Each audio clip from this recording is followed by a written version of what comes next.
The official part, maybe we can make it a bit more fun than usual. I mean, so this is the General Assembly. We're supposed to have all the EPS members sitting here. We have lots of EPS members. We just had, how many did we vote in now? Like 8 maybe? 8 what? Yeah, something like 8. Yes. So a big welcome to all the new EPS members.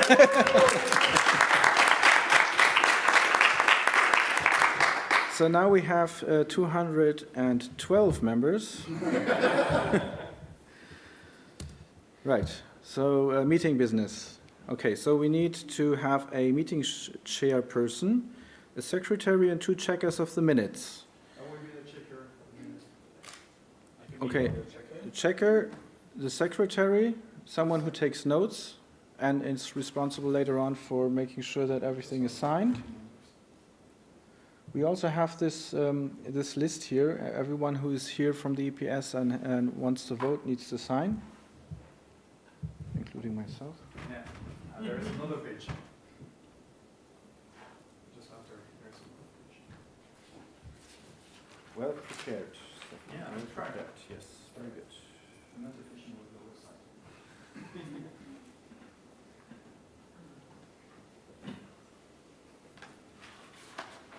Okay, there we go. Do we have everything? Do we have a chairperson? The chairperson basically manages the meeting, so Alexander's going to do that. Secretary. Sorry? Is it a gender somewhere or? Yes, it's in the blog post. Ah, okay. A secretary, who's going to take notes? Usually it's like a native speaker. A native speaker? Yeah, Alex is the secretary. Okay, Alex is our secretary. 2 checkers of the minutes. Checkers of the minutes basically have to take whatever the secretary produces and then verify that it's actually correct and matches what we've done here. I would like to do this for the notes. Okay. We need one more. What? Check for the minutes. Yeah, I'm checking. So we have 2 checkers. The secretary needs to know your name. So I don't know who this person is, and maybe you can give him your name as well. Anyone not signed in yet as from the EPS members? We didn't sign. Oh yes, but you know it. Everybody. So the It passed when we were not. That's So- why I'm asking again. So Alexander, first task, we need a motion establishing the timeliness of the call to the meeting.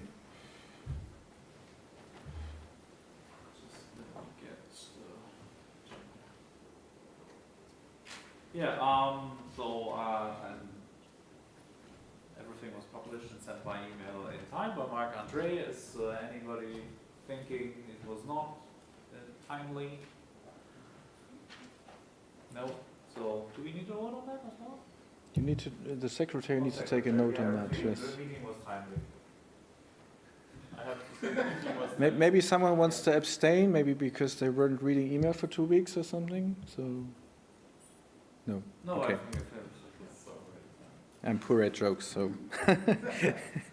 Okay, annual report by the board. So what we're going to do is we're going to give you a short overview of the timeline that we actually ran this year, and also talk about the organization a bit and what we would like to do going forward.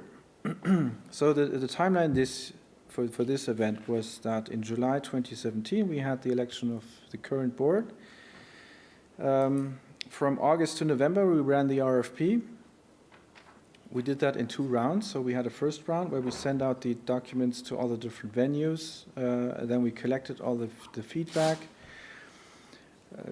Then we selected out of those, the feedback that we got, we selected a number of candidates that got on the short list. And then for the short list, we then specifically created a new set of questions based on what they had answered in their responses so that we get more details.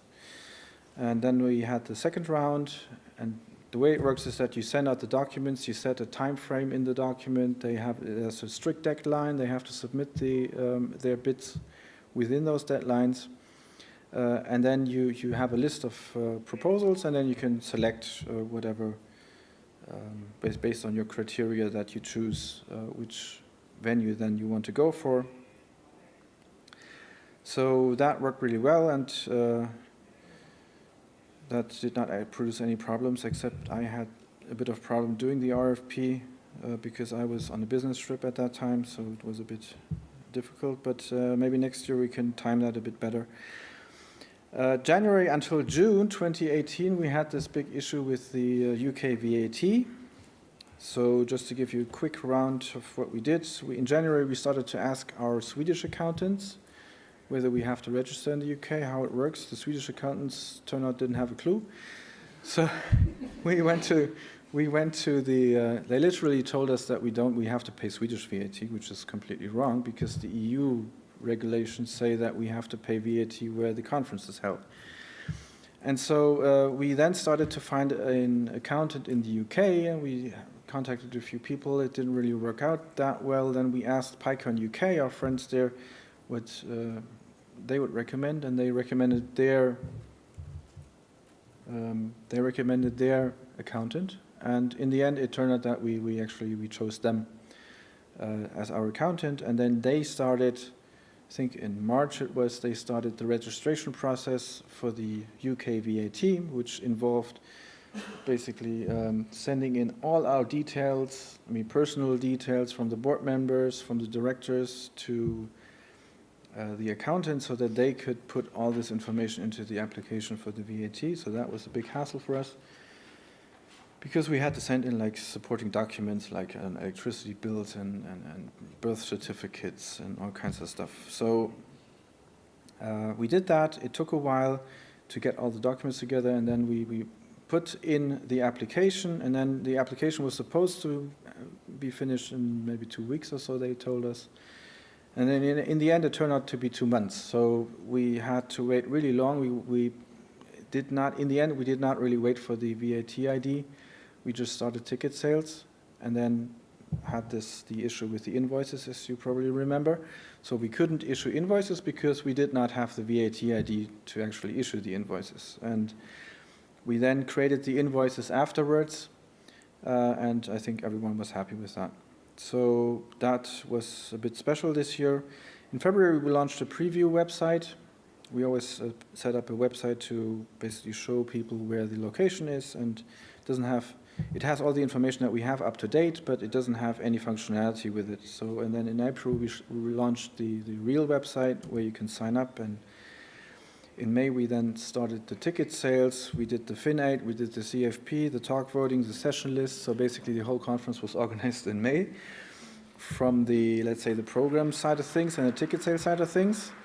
The schedule itself then took a bit longer to arrange, and so we published that in July, really late. Next year, we should be faster.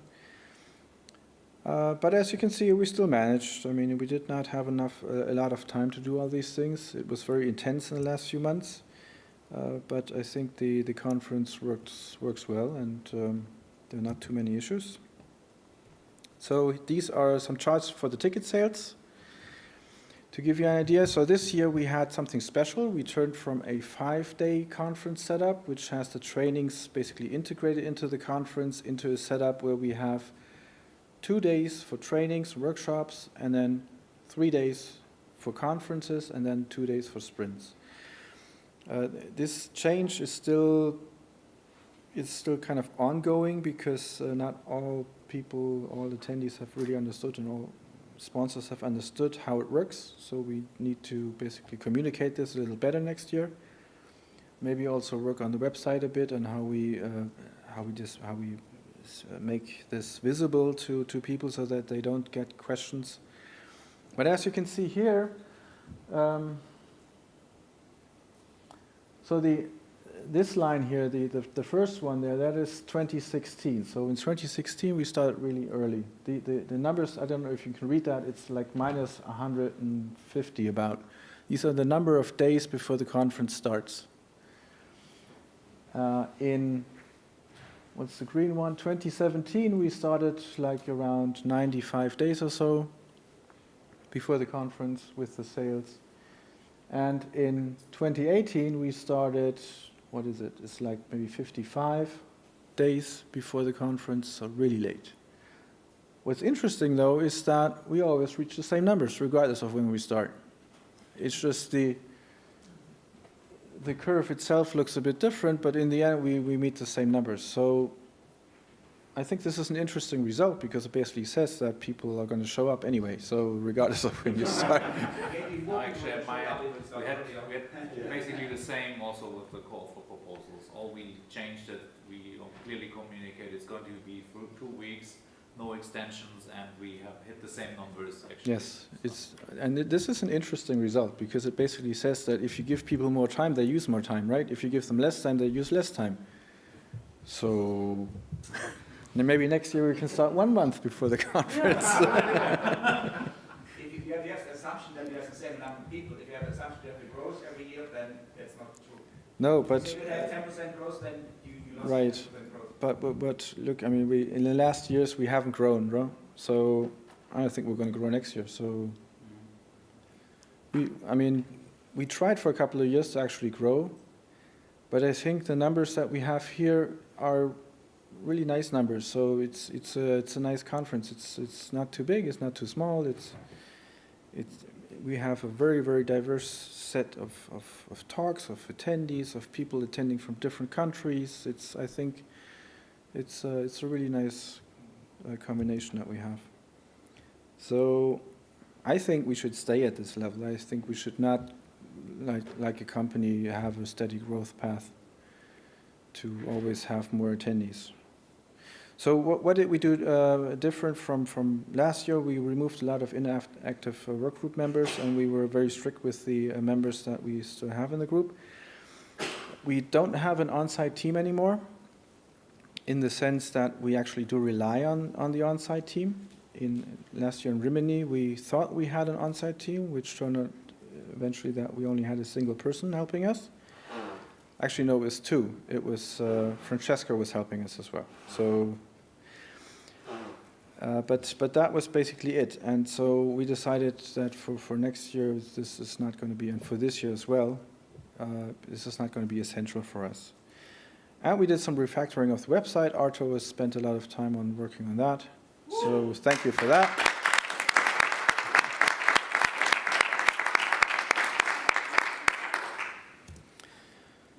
Right. This list you already saw. This is like these are the most active team members, 20 people in total. But this is still too small, because for some people it was really hard. So we need to distribute work better than what we did this year. Yes, and I already talked about the selection process, so we're going to do RFPs again. We also, when we do the RFPs, of course, when we get to the second round, we have to be careful not to basically compete with the local conferences in those countries. So once we have basically reduced the list, then we have to go out to the local communities and then talk to them to see how the timing fits, so that we don't step on anyone's toes, because that's not what we want. Yeah, I don't know why I have yet another slide about this, but there you go. So what did we do for the EuroPython domains? For the existing ones, we didn't do much. We registered a few more, so we have quite a few EuroPython domains now. I don't know whether we actually cover all the different countries in Europe, but we do cover quite a few. Trademark and logo. We have a new logo. As you know, it's again designed by Symmetrico, the designer that we have for basically most of our stuff. And for the first time, as I already mentioned, we are billing both the sponsors and the attendees. So in this, basically, also created this issue with the ticket sales. Because the sponsors are invoiced by the Swedish organization, and for the attendees, we have to go to the country, and then have the registration there, and then we have to bill them basically using the UK, not entity, but the UK VAT number. So what do we want to do going forward? Help conferences with grants. We actually started this already, but we haven't really published this yet. So this is one thing that we still need to do. And going forward, once we are more basically accustomed to this whole grant process thing, then we're also going to issue grants to Python projects and user groups. So we want to use the money that we make in these conferences and then give it to the community. So these are the conferences that we have funded in the last term. So PyCon.de we funded twice actually. We gave them a grant for 2018 in the last few weeks. We funded PyCon Italia for 2K and DjangoCon Europe also for 2K. And we gave out discount coupons to Python user groups. So not a big discount because we cannot afford big discounts, but it was 10% and it was like any user group could just apply for it and get it. We also had this, the Python organizer lunch today, and we invited a couple of people to that organizer lunch and they got free tickets as well. And we plan to grow this a bit more because we want to have more contacts with the organizers in Europe. I think it's very useful to exchange experience and get to know each other and also learn how we can help. Also learn from them, of course, because it's very likely that they do things. Maybe they have some smart ideas that we don't come up with, and then we can see how maybe we can use those ideas for EuroPython. And we can also help with like the EuroPython organization, show them how they can maybe improve things. Of course, the scale is a bit different usually, but anyway, I think some things they are the same, so I think it's going to work out. And of course, talking to people and getting in touch with people is always nice, so networking is something that's very important. So next is the Treasurer report. Anders can say a few words about that. If you want to come up here, you have to stand here because otherwise it's not on the video. All right. So, nothing really revolutionary. Currently we have 418,000 euros in the bank, but that will drop because we'll have bills to pay after the conference. We have most of our assets in the Swedish bank account. There's some in PayPal and some with the credit card processor. Yes, you should tell about the issue with PayPal. So. Oh yes, we should tell about the issue with PayPal. The reason that we have some money that is more or less stuck in the PayPal account because in order to get it out of the PayPal account, we have to convert it to Swedish kronors at PayPal's rate, which is really high. And then since most of our bills are in euros, we would have to change it back into euros. So it's basically stuck there. Yes. And we'll try to use it as much as possible, paying for stuff directly with PayPal. But what's the next one? Auditor report. This yes, is, so it's Stefan. Here's Stefan. Yeah. There you are. Yes.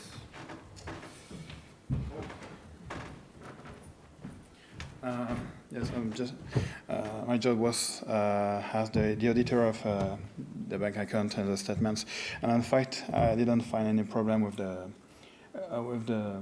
banks and with the invoicing, incoming and outgoing invoice. Sorry. And I think that will be great for the next year because we will have a lot of money for a very bigger event for the next year. Just that. Thank you. So, as you can see here, there are 2 positions still open. So, for EP 2016, which is 2 years ago from in Bilbao, we still have to get the final payment. And similar for Python Italia for last year. Last year, the Python Italia paid back the 40K loan that we gave them last year to basically pay the initial bills, because last year they had to pay, for example, the venue. We did not pay it directly. And this is still in the works. So, of course, for them it's always, it's a lot of work getting all the bills and all the accounting together and so on. And AC PySS is currently being audited by the tax authorities, right? It's finished, but I sent a translation so we got the translation from our accountants. Ah, right, okay. To the EPS, so I had to translate from Spanish to English. Yes. It's not very good translation because I don't understand half of it even in Spanish. I mean, there are some parts that I don't understand, but yes. Yes, we can finalize this, I think, in the next few weeks, and then maybe we can have the payment. There's not going to be an issue with the payment itself. It's just that we have to basically sign off the. The money is there, is waiting. Yes, perfect. And it's similar for Python Italia, so we just have to finalize the numbers. We do have the numbers in the budget, right? So we can show them. Maybe I should jump to that slide so that you see how much we expect.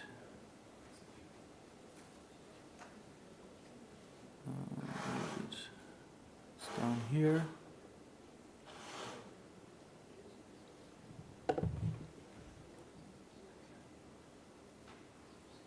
Anders, is it in here? No, not the Rimini round numbers. Ah, okay, so it's useless, right? No, it's not it's useless for this particular question. So let's see, we are here, I think. Vote to discharge. So, Alexander? Yep. No more Twitter now, no. Actually, I'm working on the closing sessions. You're working on the closing session, okay. So, okay, now we move to the discharge from the liability of the board. Wait, what? You want that? Yes. No, I happen to be, I think, the one in the room who knows most about how these things work in Sweden. And we can't actually vote to discharge the board without having finalized accounts and a formal report from the auditor. That is not done in Sweden. Yeah, but he just gave a report, right? Yeah. No, there has to be a written auditor's report based on the Mhm. finalized accounts for 2017. We have to finalize And- accounts. Anders sent around all the documents to the mailing list, so that we have, right? And maybe you can send a quick email, and then we have the written report as well. All the invoices like a good drive, and we can check if we have the payment from an invoice or incoming or just ongoing invoice. And we can compare with the bank statements. And from that we can do a document, an official document if you prefer. Well, I think the document that Jacob's asking me about is just a short text saying that I've looked at the accounts and everything looks fine. Okay, I can do that. Can you just send an email now, quickly? Then we have that requirement. Paper, or do you want document? No, email. Because we sent the documents by email as well. Maybe you can just reply to it and say, okay, this is all good. And then we should be fine, I think. Anyway, the vote to discharge basically means that you say that the board members are no longer personally liable for what happened in the last term. So that's the intent of this vote of discharge. I actually never understood why this has to be done. It's some legal process, because if you don't vote for discharge, I don't think anything happens, because Actually, I think the reason is if there's any suspicion that the board members maybe had like a side business running on or like making money or Mhm. like misuse of the board, like the board authority and something like that. And I mean, Essentially, we're saying that we're not going to sue you yes, for yes. misusing the funds. Hmm. Yeah. But if this vote would not happen, would it have any effect? I mean, you could still not sue us, right? Yes. Good to know. Then you would have a year and a day to actually sue you. Okay. Okay, sue us all. Done? And if someone sues someone in the board, is there No. like lawyers that the board relies on? We don't have any lawyers. We don't do this lawyer stuff. The sue he's talking about now is the members suing the board because the board did something wrong. someone suing the society. Yeah, but if someone from the society makes a suit against the board, Yeah. is there, I mean, No, I know what you're getting at. Normally, for example, the PSF in the bylaws has extra clauses for this particular case. So, for example, in the PSF, the bylaws say that the PSF is going to pay for lawyers to defend the board members against such cases where members then try to sue those board members. So, essentially, the PSF pays for the lawyers, right? We don't have that. We don't have that in the EPS. I don't know how Swedish law works. Maybe it has provisions for that. You couldn't put a clause like that, basically. Oh, okay. So, yes. I send my message. Excellent. Done. It was just to the board. It was just the board, not the members. Is that okay? What do you mean, just to the board? Yes, the board. No, to the members as well. Oh. Well, no, the members have to know, right? Members of European? Yeah. Not all the members of Europeissen, of the EPS. Should I push notifications? It's, I think it's. Yeah, I have a lot of manifests. Don't send it to the PSF. Okay.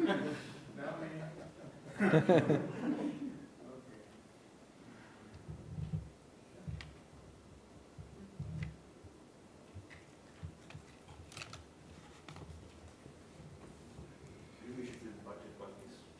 Yeah, maybe we should just move on to the next step. Or we can vote in the new board members.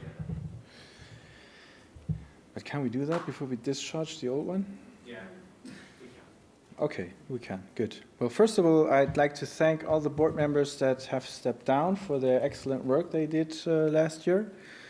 So the ones that you don't see on this list are Alexander, or Alex. Who else do you? Christian did not reapply. Jill did not reapply. Daria did. Did I forget anyone? No. So give them a big hand.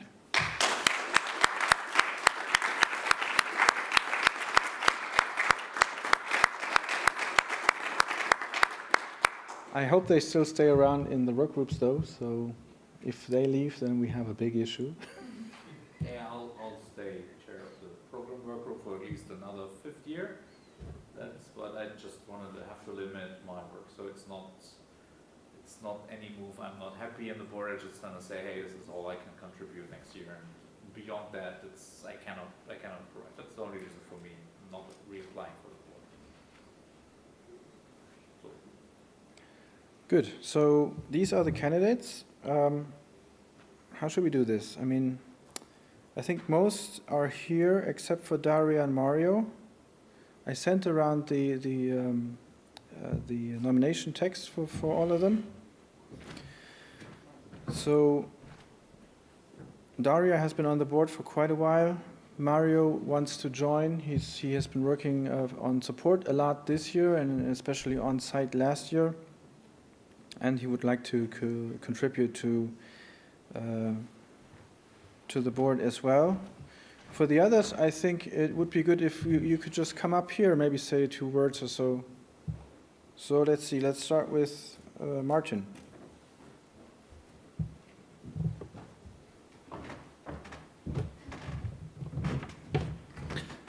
Hello, my name is Martin.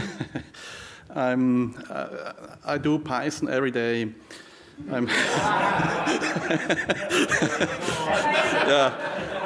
I have a big problem. No, just joking. I'm teaching Python at the University of Applied Sciences and Arts, Northwestern Switzerland. And as I said, I do 3 semesters in the bachelor program, and I also have a course in the master's program. I organize the GeoPython conference. It's now a yearly conference. I started it in 2016, and today I just announced it will happen again in 2019. And also I want to help in the EuroPython board. I have time because Python is really my profession, so I can spend at least 100 to maybe 150 hours a year in the board.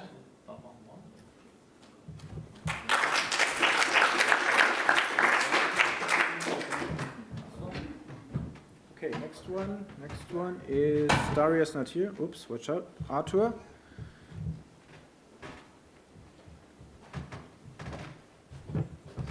So, hello, I'm Arthur. I joined the web work group last year and the support group later on, and I did a lot of refactoring on the web work group, and I'm planning to do more of that, and sort of try to improve like the workflows of other work groups through our sort of EPCon software, whether that's help desk or the main website code or the other services that we're running, and yeah, that's sort of the plan for the next year.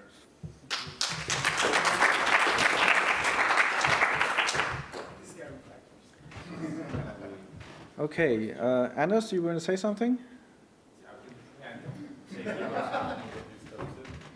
So I was the treasurer for this year, and I'd be happy to continue as treasurer. I have some ideas for maybe getting a bit better at it, but yeah. So next is me. I've been doing this for quite a while. I can continue another year, so there you go. Valeria is next.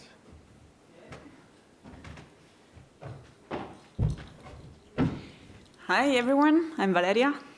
So I first met, I learned about EuroPython I think 3 years ago when I met Alexander in some local meetup in Germany, doing something completely exactly different. Usually I use, I would say, I've used Python mainly, I'm an astrophysicist, so I've been using it in my field and also in parallel with some healthcare project that I worked on for a while. And then, so in the first year in Bilbao, I came as a speaker, and then I met all the organizers. I wanted to volunteer. I am actually like to organize, conferences. So I joined the organization mainly 2 years ago for the communication working group and the BEAT, the program. And then this year, I tried to look at what was the activities ongoing in other working groups. I think that was too much. In fact, I should. It just paralyzed too much my attention. So I'd rather actually focus on one or two, but it gave me a better idea of what's going on in other working groups. And this year I wanted to apply for the board, also to see what happens from this other side of the organization. Thanks.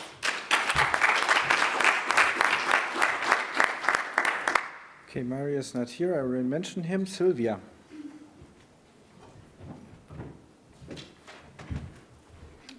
Hi all, I'm a sysadmin, and today is a sysadmin day, so yay for me.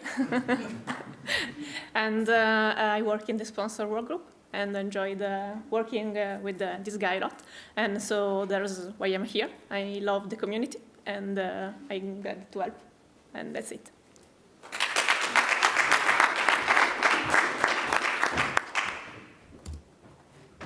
So, Sorry. I thought you want to introduce Mario. That's why. I already did before. That's So right. Okay. Now we maybe you have a photo of Mario somewhere. So somewhere. Maybe we want to say something about Daria. Daria. Yeah, Daria, she's been, I can do that. She's started to, she was in the Bilbao team, then she joined the board. She was mainly taking care of the financial aid work group. Unfortunately, she could not make it, I think, because of visa issues, actually, because she's a Ukrainian. She's working in France, but that's it. So we have to, then we can move to the election of the members. let me just. Oh, What yeah, is this okay. jitters thing? What is so this is the text that she sent in. Actually, it's the same text as last year, but I just modified the numbers. So she's been doing a lot of work on the financial aid group and also on the board. And Mario is down here. So there you go. I can read this. Mario has been helping a lot with Europath in recent years, mostly working on supporting attendees through the help desk on site to make sure that setup and teardown run smoothly, and more recently also on the sponsors work group. And he's not going to be here, but he would still feel honored to be voted into the board. So, right. Yes. Okay, then we move to the election of the board members. I suppose we do it alphabetically, as listed here. Mm-hmm. So the first is Martin Christen has applied for a vote, and who is in favor of voting Martin into the forthcoming Europath board. So.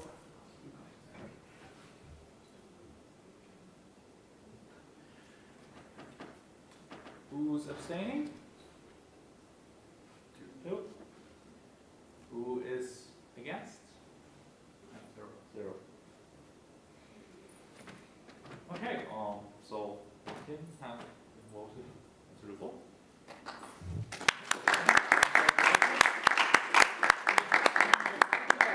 That's too late. Okay. Just we were joking before that's all. The next is Daria. I think it's Chik. Like okay. Chirik. Daria Chirik. Who is in favor that Daria is on the Europython board? No? Do you want again? Yeah, 21. 21. Yeah. Just like Those are guys that are new, right? so. We have new people back there. Yeah, 21. So just to check. Who's abstains? Who's against? 21. Work. Matches. Okay, next on the list is Arthur. Who's in favor of Arthur? You can vote for yourself. You can vote for yourself. Sorry. Just to check, who abstains? Nobody. Who's against? Nobody. So that's 21. Next is Anders. Who's in favor for Anders? Come on, Anders. Who abstains? Who's against? So that's 21. No, 42. What? Just kidding. Come on. Yeah, whatever. Okay, so, sorry, let's make one big applause at the end. The next on the list, you probably heard of, it's Marc-André. So who's in favor of Marc-André? Who abstains?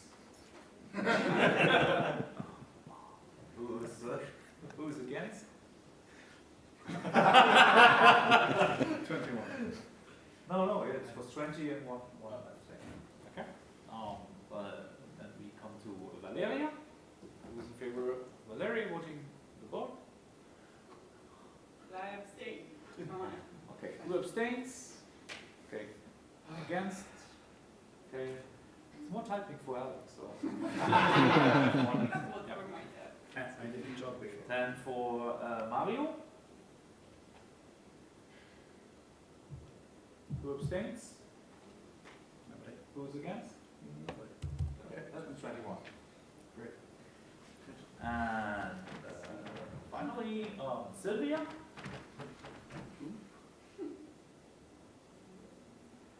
Who abstains? Who's against? 21.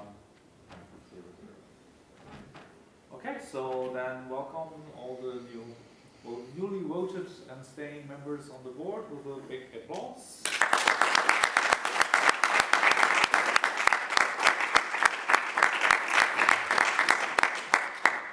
The next on the list is voting for a chair. So basically, we need a chair for making the final decisions and making all the calls. Who wants to apply for being the chair of European Society? Maybe Marc-André? Maybe somebody else? Okay, so we can note Marc-André applied for maybe becoming the chair for European Society again for another successful year. Who's in favor?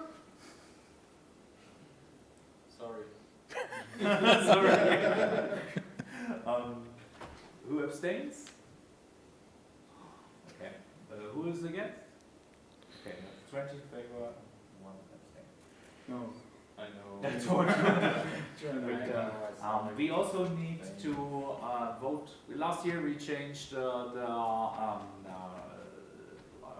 rules, or not the, what's it called? Bylaws. The bylaws, sorry. The bylaws also, we introduced the vice chair. So in case, for example, Marc-André is like super busy or has to go to, we have to have some unforeseen event, to know that the EPS can basically run its business. We need a chair, so we introduced the vice chair basically as a backup. Who's applying for being the vice chair of the EPS? It should ideally be one from the board, but we basically beat Alex to do this. So. Okay, but I have to be on the board, right?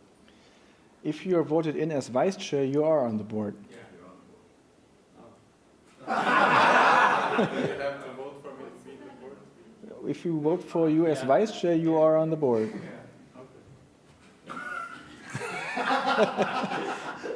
Your call. yeah.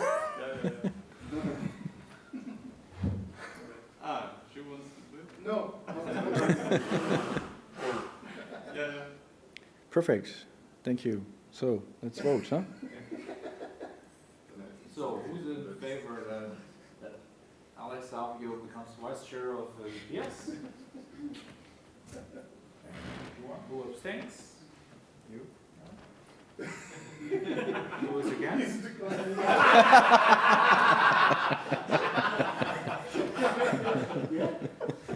Already know. Okay. Okay, so welcome Alex to the board and vice chair of European Society.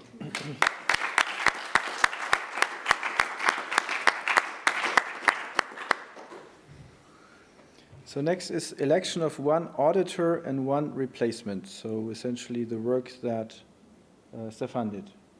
Who did we have as replacement, by the way? Mario. Mario, okay. So, do you want to volunteer again? Yeah. Yes, excellent. Okay. And one replacement we need? Replacement is basically perfect. If I'm sick, you can replace me. I won't be sick for next year. So, okay, then let's move to the election. So, Stefan has applied to becoming the auditor of the European Society. Who's in favor that Stefan becomes the auditor of the European Society? Who abstains? Who is against? So, 21, 0, 0. So, please give Stefan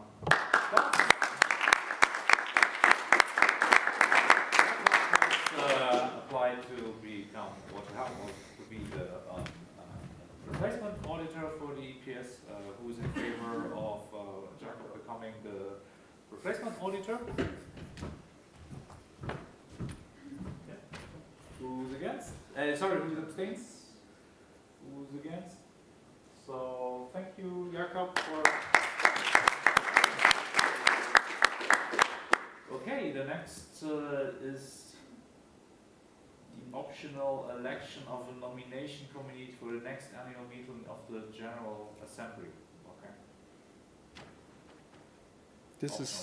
This is something we might want to remove from the agenda going forward.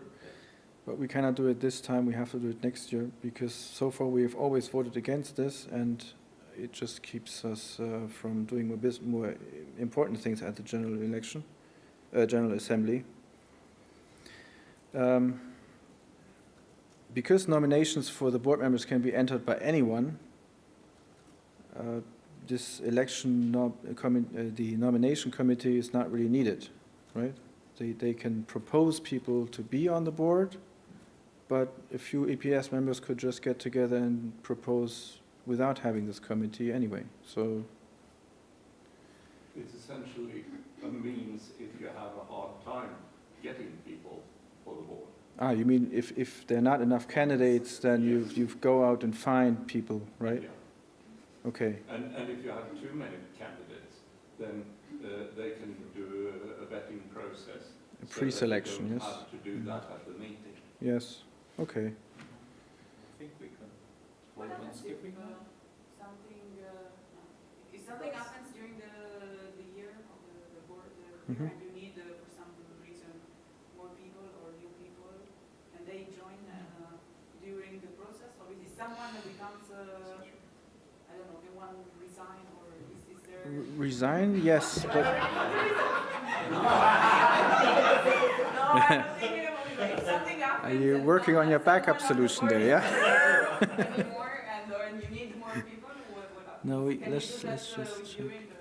You would have to I mean, do there's always one thing, I mean, in case that you all 7 drive, unfortunately, the same bus, something happens to the rest, the auditor can call in case of crisis for an extra meeting, for example.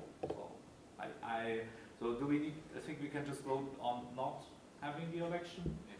Can we? So let's vote who's in favor of, who's listening carefully, who's in favor of having the election of a nomination committee now? Nobody. Who abstains? Who's against? Oh, finally, again. So that's 21 against. You have to change, sorry. Yeah, we have to change. So, okay.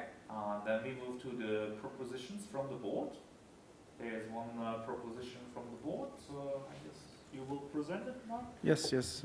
I was just trying to find whether we have anything on what Valeria was asking, but I don't see it right now. I think we do, but you can definitely step down. But I'm not sure whether the board could, for example, decide on a replacement. No, we would have to call an extra. I think that we have to call something extra, right? Okay. Good. So now we have first the budget presentation. Anders, maybe you can, because you made this, maybe you can say something. So I should be here so that gets recorded. The first column is what we ended up with in last year, and as you can see, we started giving out grants, but only to 2,000. These numbers are in thousands of euros, by the way. So last year we had a surplus of 124,000 euros from coming in from various conferences in previous years, because I think it was 2 years of Bilbao that came in to the society last year. That's why it's such a high number. The next column is sort of the first half of this year, but the conference surplus is a guess for the entire year, just to give you an idea of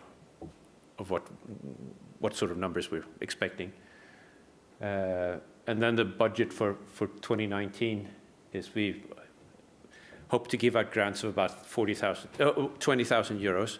We're thinking about hiring a secretary to deal sort of with ongoing issues. Maybe you want to say something more about that, Mark?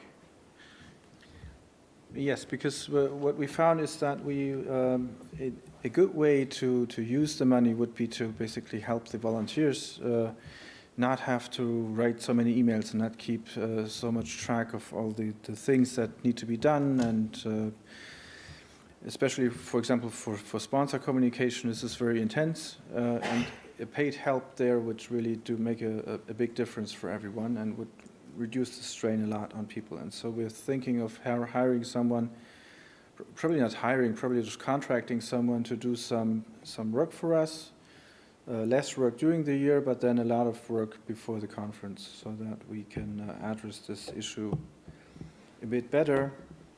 And as you can see, we also want to do more grants, so we have set up the budget to 20K per year. So once we actually publish that we're doing these grants, I think we're going to get more applications, and then it's going to be quickly used up. So I think we're doing pretty well with the... Just say something about the grants? Yes. There is actually, because of to stay a non-profit in the public interest, as it's called, we have to give out a large amount of the money we make. Approximately 80% of our profit we have to give out to or use for the purpose. So we really need to get the grants up, so that we don't accumulate profits. But I think a conference, I mean, organizing the conference is also counted as a... Yes, but it makes a profit. But if we, let's say we end up with a profit of like 200K at the end of the year, then I assume the tax office in Sweden is going to come to us and say, okay, you're not actually using your money, right? So I see. We have to finish the fiscal year with 80%, so 20% of our profit. Yeah. You have some leeway. Yeah. there is this complicated thing with like a rolling average something, right? So, yeah. We have to figure that out. I mean, now that we're actually making money, this is actually a good problem to have. So, so what's next? We have to vote on the membership fees. The board always recommends keeping them at 0. Yeah, we vote on the memberships. Actually, I'm just trying to find my browser, John. So I have a different agenda on mine. So the proposition is to keep it the same membership to €0, no membership fee. So who's in favor of keeping this always? Who abstains? Who's against? 21 in favor. Okay, then we have a proposition from the board. I already explained a bit on the mailing list about the motivation for this proposition. So the proposition is to make it possible for Python core developers to basically come to EuroPython and get free entry for life. So the reason why we're doing this is that, well, first of all, the core developers are, in our view, they're not getting enough back for the work that they do, because there isn't much recognition for them. Many people don't even know them. The list that we have, that the PSF has, or actually the core developers themselves have on the website, in the development guide, is not complete. So this is a very poor situation, especially because they also want to attract more Python core developers. They want to make sure that the language continues to be developed.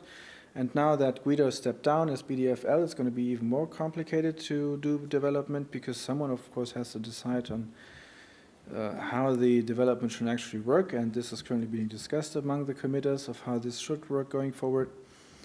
And we think that it's a good idea to give something back to the Python core developers. In terms of cost for us, it's not going to be a whole lot, maybe a few €1,000 a year. And we would like to see more Python core development actually happening at EuroPython. So we want to see more Python core developers come to EuroPython, do presentations, maybe do sprints, maybe, I don't know, have a summit here, a language summit. We had 2 language summits in Italy when it was in Florence. And we think that this is a great way to show some recognition for them and make them, well, feel recognized. And we want to call this the Guido van Rossum Core Developer Grant, simply because Guido just basically stepped down as BDFL. I asked Guido, he was fine, he found it an excellent idea. And so we have his permission as well for this. Right. Yeah, questions? The only thing that worries me about this is lifetime free entry. If, for whatever reason, someone is no longer recognized as a Python core developer for whatever reason, I have slight concerns that they would still retain the benefit whilst not. Well, as we have this escape clause down here. The details are to be defined by the board. So if any of these issues occur, we cannot put all the details into such a motion here, right? If any of these details occur and there's something to decide, of course, the board has the power to decide on these things. But the intent is to give them this for life, right? Also, I think it's just a free ticket. I mean, it's not just free lunch. We don't fly them in first class, pay the hotels. It's just a free ticket. It's just a courtesy, basically. So. But for example, there could be, suppose that there is some episode in which this person at some point in his life even, I don't know, commits something which is, say, against the code of conduct.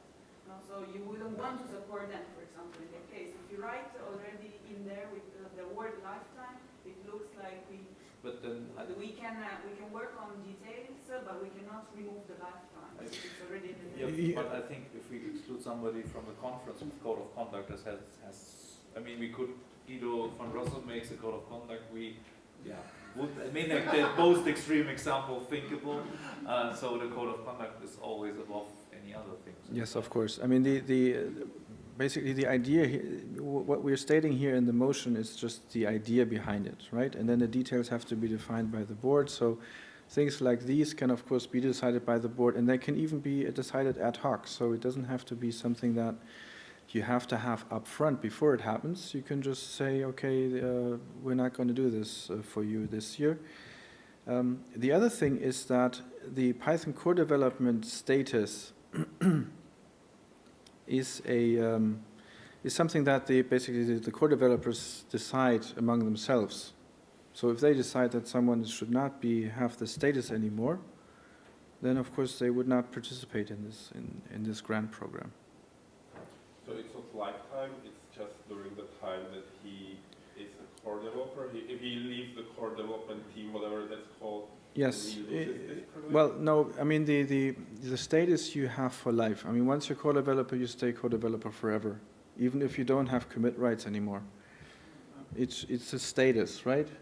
So it's something that you earn, because becoming a core developer is a lot of work, and it's something that people actually have to strive to get. It's not something you get automatically. It's not something that you get by just doing lots of simple stuff. You actually have to commit to something. Sometimes you can wait 1 year or 2 years before to become a code developer. But could we have active code developer? No, I wouldn't restrict that. I mean, let's say someone has contributed, I don't know, 10,000 hours to Python core development, and then he stops doing it. Like Martin van Leuvis, for example. Yeah, he is one of the most proficient core developers that we have in Python, but he's not doing anything anymore because he is focused on other things now. Okay. So that I think it would be very unfair to make it basically just based on active core development.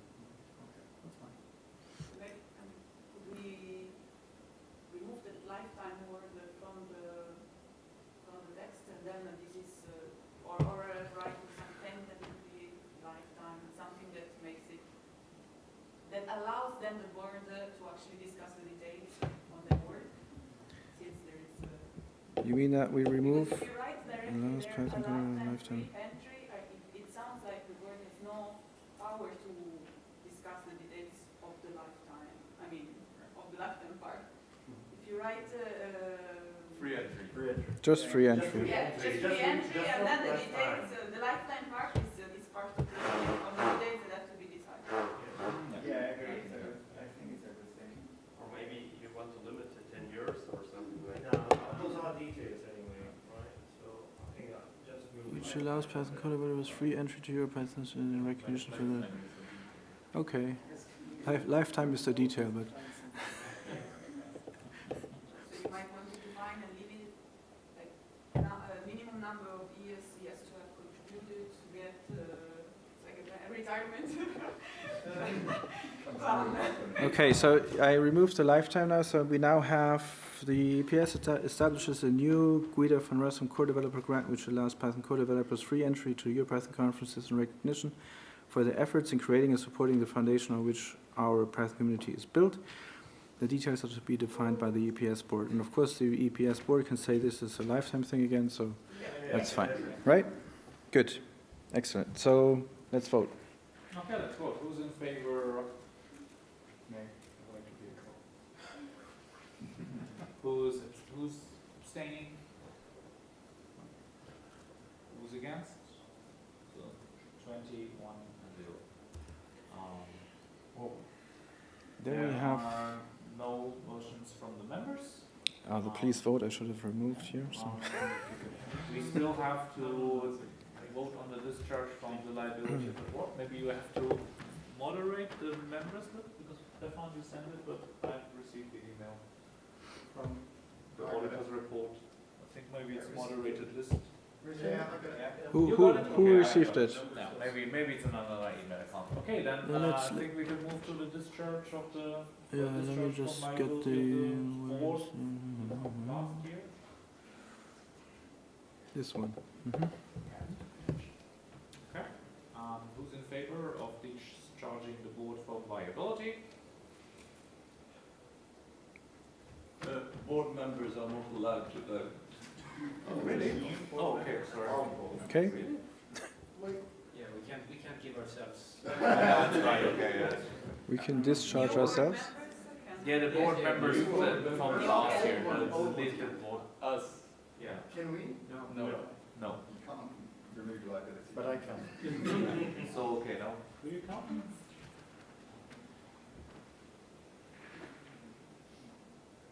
14.